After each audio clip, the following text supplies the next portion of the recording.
Hi everyone, my name is Amirah and welcome to my YouTube channel.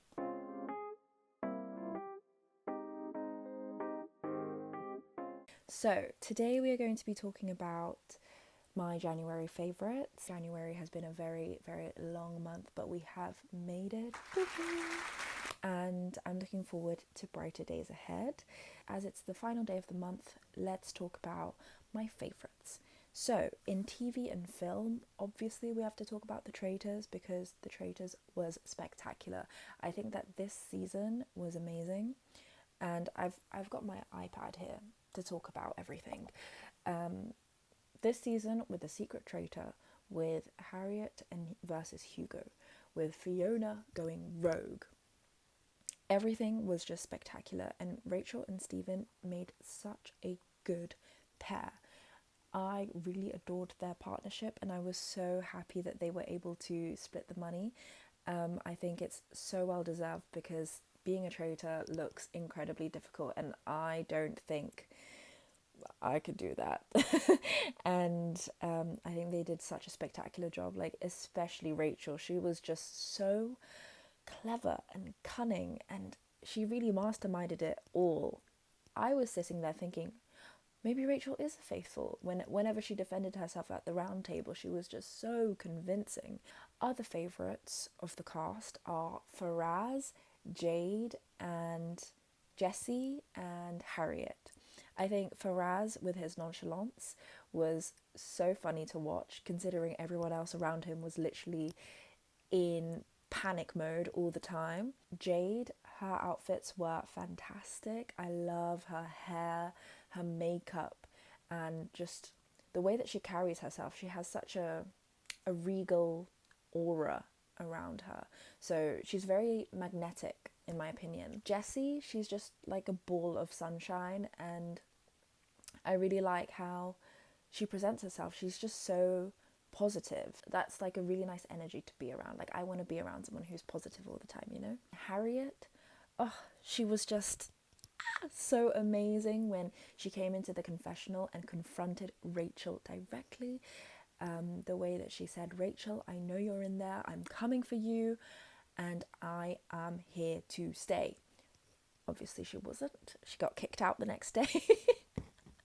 But that was so incredible. I was so disappointed by her final round table because I think she shouldn't have sacrificed herself. I think her argument should have been clearer. But nonetheless, she still made it into my top books. So yeah, Traitors overall carried January for me.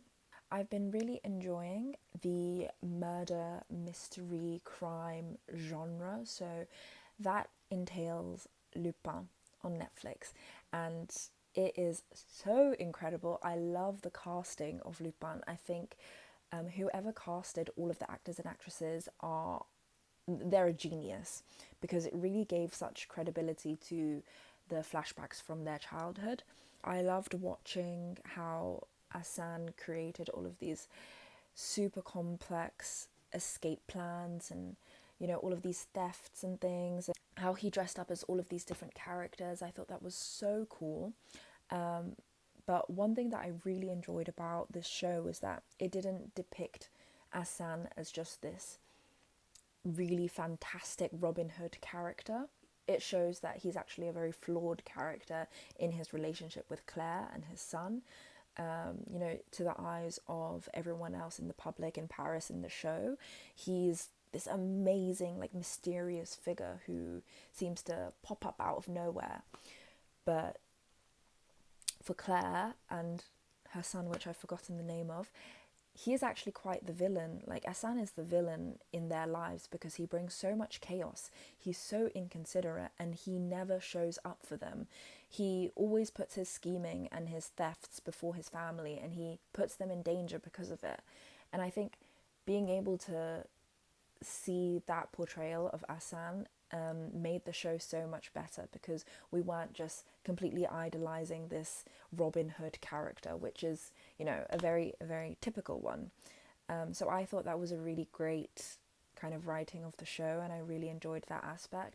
I enjoyed how we got to see a lot of their childhood flashbacks because it showed a lot of Claire's personality and, you know, who she is, and I really like her. I think she might be my favorite character, and I'm so excited for the next season. It's supposed to be coming out this autumn, so I will be tuned in for that. And general TV, I have always watched TV since I was young, so I have really enjoyed Michael McIntyre's Big Show recently, literally within the last week, just because Michael McIntyre is, I mean, anything he's in, like, I enjoy, you know, he's easy to put on.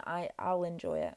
So I recently watched The Big Show, and it is so funny, and I just love it. It just brings so much joy and a smile to my face, and it's just so wholesome. And also Graham Norton's talk show, just a classic. I love how he talks to the celebrities as though they're not really super popular. Like, everyone's kind of on an equal level on his sofa, and I think that's really refreshing to watch and quite different compared to other talk shows.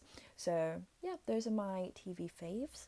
Books, okay. Last year I banned myself from buying any more physical books because as you can see, I have a lot of books, and just because I have all of them, it doesn't mean that I've read all of them. Buying books and reading books are different hobbies. I thought, okay, let's not buy any more because this is just ridiculous.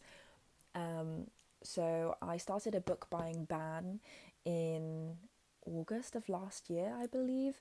I was just kind of thinking, okay, after uni, I'm going to get back into reading, and I don't want to buy any more books because I have enough, so let's just read what's on my shelf. And what I have read recently is amazing. This book I literally devoured. It's How to Kill Your Family by Bella Mackie. It is so funny, it's so great.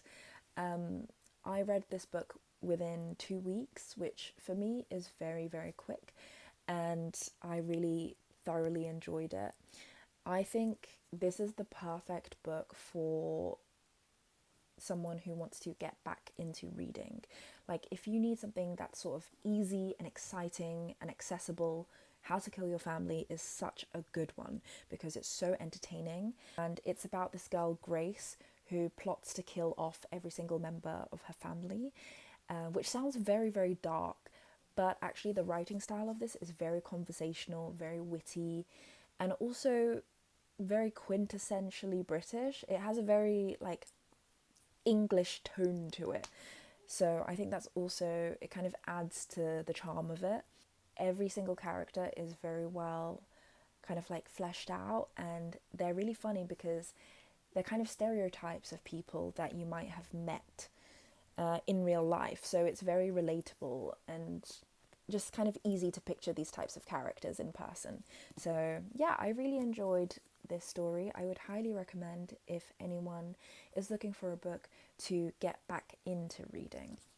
Because I felt so chuffed reading this in 2 weeks, I wanted to tackle another book that I've been wanting to read for a while, The Handmaid's Tale by Margaret Atwood. This is a modern classic, so it's one of those books that is kind of promoted as something that everyone should read in their lifetime, and whenever you enter a commercial bookshop, it's always there on the shelves available. So this has been on the list for a very long time.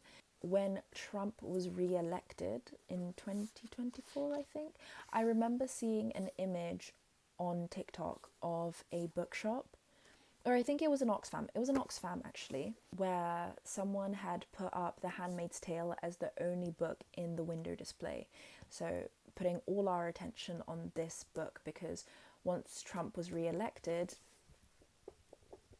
this was what is going to happen. And I thought that image was so powerful and just so interesting. So it kind of gave me the impetus to read it, and I'm really enjoying it so far. I am 103 pages in, chapter 18, and I think it's so great so far. I actually read this in the salon when I had a hair appointment. I recently got my hair done, and this is actually another favourite, getting a haircut.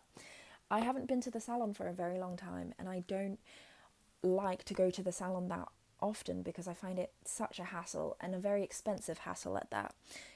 I don't think it's worth it just to get my hair maintained. I feel like I need to get like an actual different style of haircut.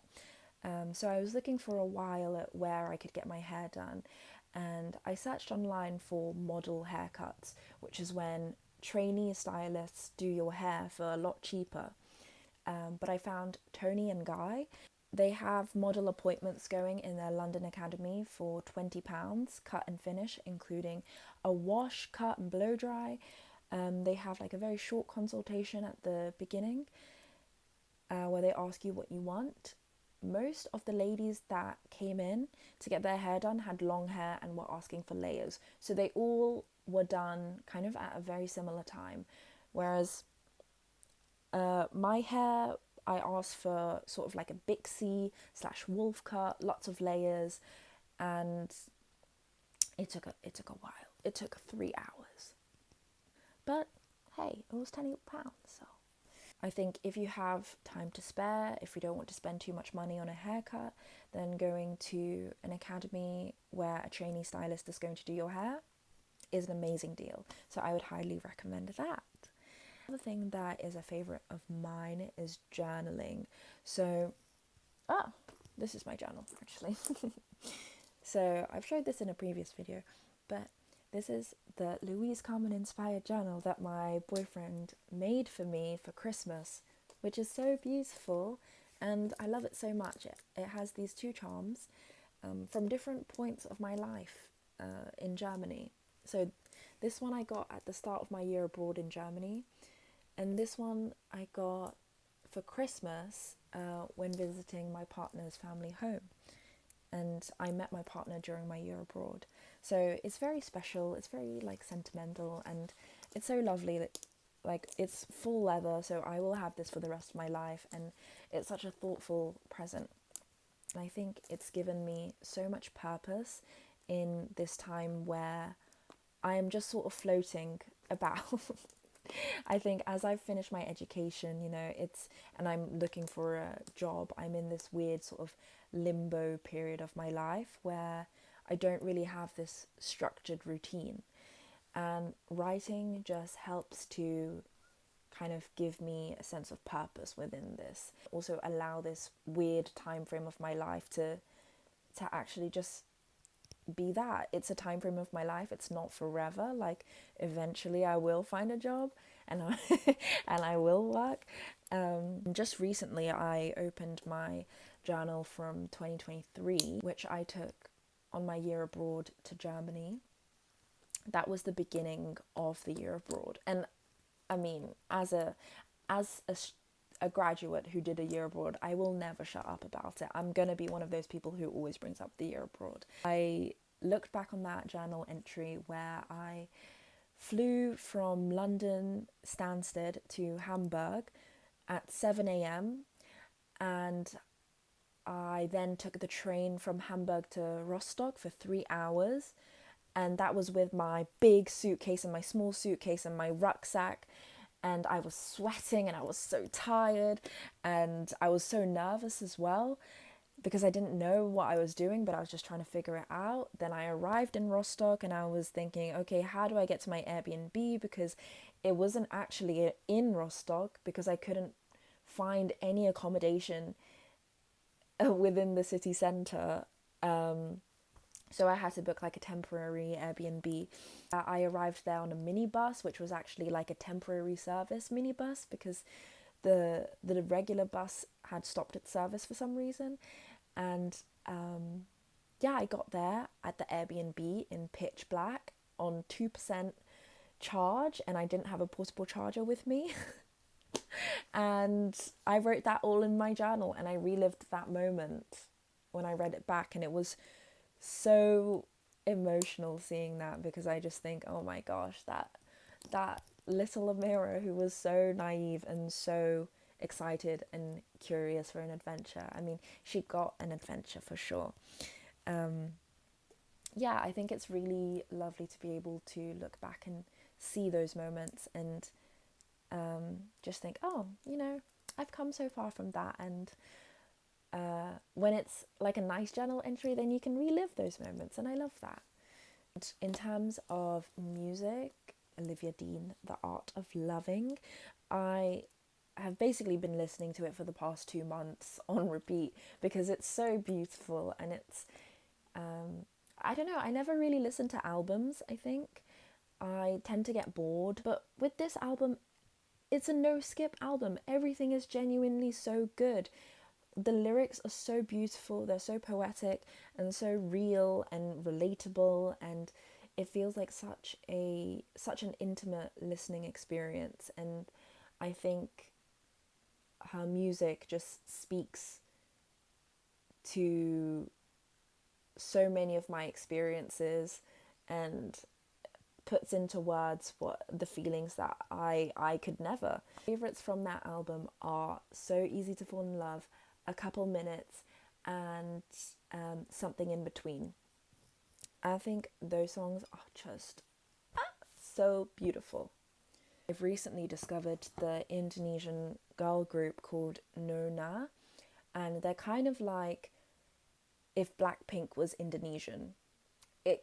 It has that sort of like K-pop style performance, and I think that they're going to be like huge. I'm already obsessed with them because I think they are amazing, and the songs that they do are really fun as well.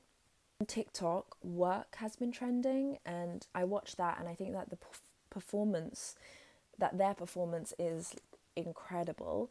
I actually felt quite emotional watching the music video for Shoot because it was 4 Indonesian girls who were singing in English, but they were showcasing their lives in Indonesia and the culture and the food, and I don't know, just like in Indonesia and the representation of it. You know, growing up in the UK as an Indonesian, I didn't ever think that I would ever see an Indonesian person in the mainstream. So that just felt really like it got me. I was unexpectedly very emotional watching a girly pop music video. I will never underestimate the importance of representation because, yeah, it really does move people. Yeah, those have been my January faves. If you've made it to the end, thank you so much for being here with me and for letting me yap in your ear. I hope you enjoyed. Hopefully you relate to some of these things. I would love to hear if anyone has any similar experiences, anything they've really enjoyed this January, or if they have any recommendations. So thank you so much for watching, and I'll see you in the next video. Bye bye.